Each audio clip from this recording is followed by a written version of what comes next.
Journalist and radio host Iain Dale was accused of being a Hamas lover on Twitter, angering him so much that he responded. So this was the original tweet. Pro-Israel lawyer kicked off LBC show after on-air row with Iain Dale over MP deportations. So now we know Dale is another Hamas lover. He would accept any opinion contrary to his own. Poor journalism. Dale then responded by saying, "This is sick. Criticise me for the interview by all means, but Iain Dale is a Hamas lover? Give your head a shake. I've spent the last 18 months being introduced online for my support for Israel, and now I'm a Hamas lover. Just fuck off." I mean, you reap what you sow, Dale. Now, this is what prompted the exchange. Very supportive. I've been very supportive of Israel since October the 7th, but various things that they've done, certainly in the last 6 months, I have called them out on air. I think some of the attacks in Gaza have been totally over the top. I think Benjamin Netanyahu himself has been very culpable for a lot of this. Would that mean that if I decided I wanted to go and present a programme from Israel, that I could be refused entry because I've had the temerity to say something that the Israeli government might not like? That is, I'm afraid, a misrepresentation of what has gone on here. Do you know what? I've had enough of you repeatedly accusing my guest of misrepresentation, and now you've done it to me twice. You don't get a third chance. Iain, I have offered over the last 15 months repeatedly to come on to address the concerns that you are raising, and that offer has been refused. No, it's not. So you've been on my programme before in the studio. Right. Not to address the issues that you have claimed to have concerns about with respect to Israel's military conduct on the ground in Gaza. Any individual who wishes to properly understand the situation has the ability to do that and engage with experts, those like me that have been on the ground in Gaza in September and have seen these situations with my own eyes. Those repeated offers have been refused, and all I have had in coming on and answering your questions straightforwardly, as I've been invited on to, is being told that I'm in some way being rude because I disagree with your previous guest and with you. You can disagree. You can disagree, but you don't accuse fellow guests of misrepresentation, and you don't accuse the host of the programme of what you have done. Because if you do, don't expect to be invited back. But Iain, the comparison that you have just drawn is not a fair comparison, and it is misrepresentative of what these members of Parliament have done. Okay, you've done it 3 times now. Goodbye. Dear, oh dear, oh dear.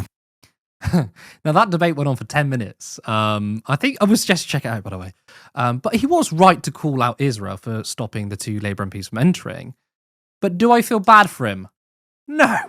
He has been incredibly pro-Israel, and he's also accused people of being tolerant of anti-Semitism for their stance on Israel. This is from 2018. "I believe that Jeremy Corbyn tolerates anti-Semitism and has no real comprehension of what the word even means. His hatred of the state of Israel trumps everything. It's also more proof of the hold Seamus Milne has over him. You just have to read the latter's ranting in The Guardian over the years to understand where he's coming from on the subject. I suspect that he drafted Corbyn's non-apology on Wednesday, which, memorably, couldn't even utter the word Israel. Instead, it was called Israel-Palestine. Criticism of Israel does not automatically mean that someone is anti-Semitic, but in context, it often does. So a staunch pro-Israel commentator is now a Hamas lover.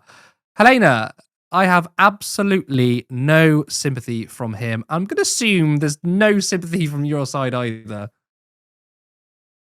No, not in the slightest, not in the slightest. When you realise these people's comments, right, we've seen it so long, so many times, right? I think that a lot of the time it's just people just have a lot of ignorance over the state of the conflict, over the state of how we got to this point in the first place.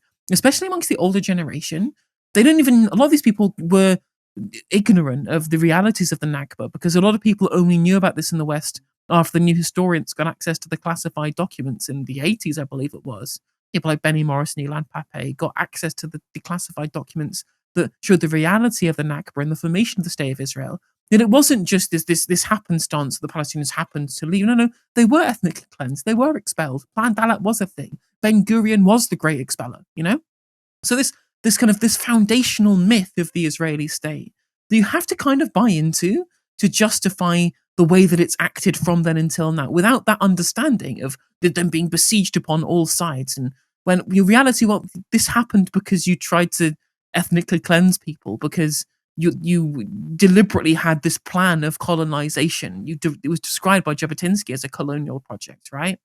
And so without the underpinning of this, right, and you can believe in a two-state solution all you want, you can believe in a peace process that is fundamentally based in a resolution that creates a state of Israel all you want. You can, I would disagree with you, but you can have that position and still believe in the broad criticism of the state of Israel and the way that it was founded up until this point. But because people from Iain Dale's generation didn't bother kind of re-examining the reality of how Israel has gotten to this point, they are therefore uncritical of how that manifests in Israel's actions today, which is why they view people who are very kind of fervent opposition to the state of Israel existing at all, or in the way that it does right now, as somehow being anti-Semitic. Well, you don't take this opinion with any other country. I'm like, well, this country was formed in specific circumstances that we acknowledge that you don't. And so for a lot of people who have bought into these myths up until this point, the stark reality of what we've seen since October the 7th in what Israel has done in Gaza has blown that mythology apart, right? At least in 2014, 2008, so Operation Protective Edge and Operation Cast Lead, it was kind of still a hands-off, arm's-length conflict for people in the West. It was still arm's length, right? You saw some pictures on the news, but you didn't see footage of burning Palestinians and dead children on your phone, on your social media feed, day after day after day. You could still keep yourself blissfully ignorant of the reality of Israel's actions in Palestine. And that's why there was a divide between activists who cared about Palestine, which is where people's opinions of Jeremy Corbyn come from for his long-standing opposition to the colonization of Palestine, and the people who see themselves as broadly supporting Israel regardless, you know? But that world doesn't exist anymore.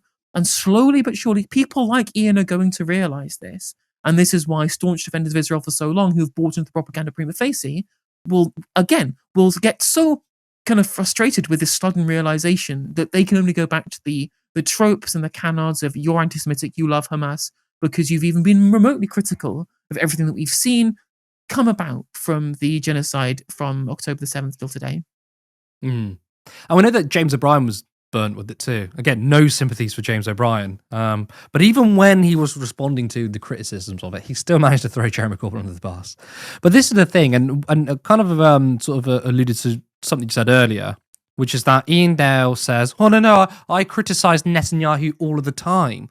But that's the problem, though, isn't it? I mean, those of us will criticise Zionism and what the state is doing, not just Netanyahu. So it's kind of like saying, no, I am your friend, Israel. I am your friend, but yeah, I'm going to slightly criticise Netanyahu. And even that is not good enough. Even that is either considered anti-Semitic or supporting Hamas. And it to me, though, that just kind of, I think everyone is convinced now. Like, I don't think there's any more convincing. Like, if you're standing with Palestinians, you're standing with Palestinians. If you're still with Israel, we spoke about this last time, you're too far gone. But surely this is an example of where people are going to go, clearly this is delusional, that even the smallest amount of criticisms is deemed off the table. Well, I feel like this will only push people to have a more rational position on the whole thing. If you can, if you in your own mind are thinking this is a reasonable criticism, I've seen everything, I've broadly support Israel, but I'm going to have this criticism here, and people, the wing nuts, are still calling me anti-Semitic, maybe I should re-examine my priors over how I've gotten to this position in the first place and what I have said previously, you know? I mean, it seems to me that the hardline Israel position is only making them enemies, and enemies of previous of previous allies too. I don't know if you've seen the polling in terms of the approval rating of Israel in America. So amongst like most sectors of the United States voter base, people are souring on positions on Israel. The biggest shift, though, has been amongst all the Democratic Party voters, you know?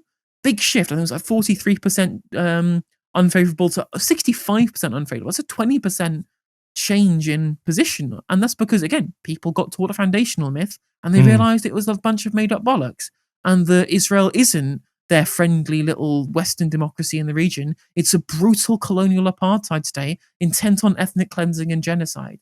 And all it took after years of backing Biden's total support of the genocide. Now Trump is in charge. They see the reality that actually it is imperial, it is colonial, and Trump and Netanyahu are more friendly, that they backed the wrong horse in this issue, you know? And the reality is that it is ethnic cleansing, it is genocide, and they were wrong. And the more that this happens, again, it's why people like Luke Akehurst oppose Netanyahu. Not because they think that broadly Zionism is wrong, but he's a bad advocate for it. Rather than thinking, well, hang on a minute, no, he's taking this ideology to its logical conclusion, which of course he is. Support independent media. Support social justice that's there on social media. Thank you. Turn left.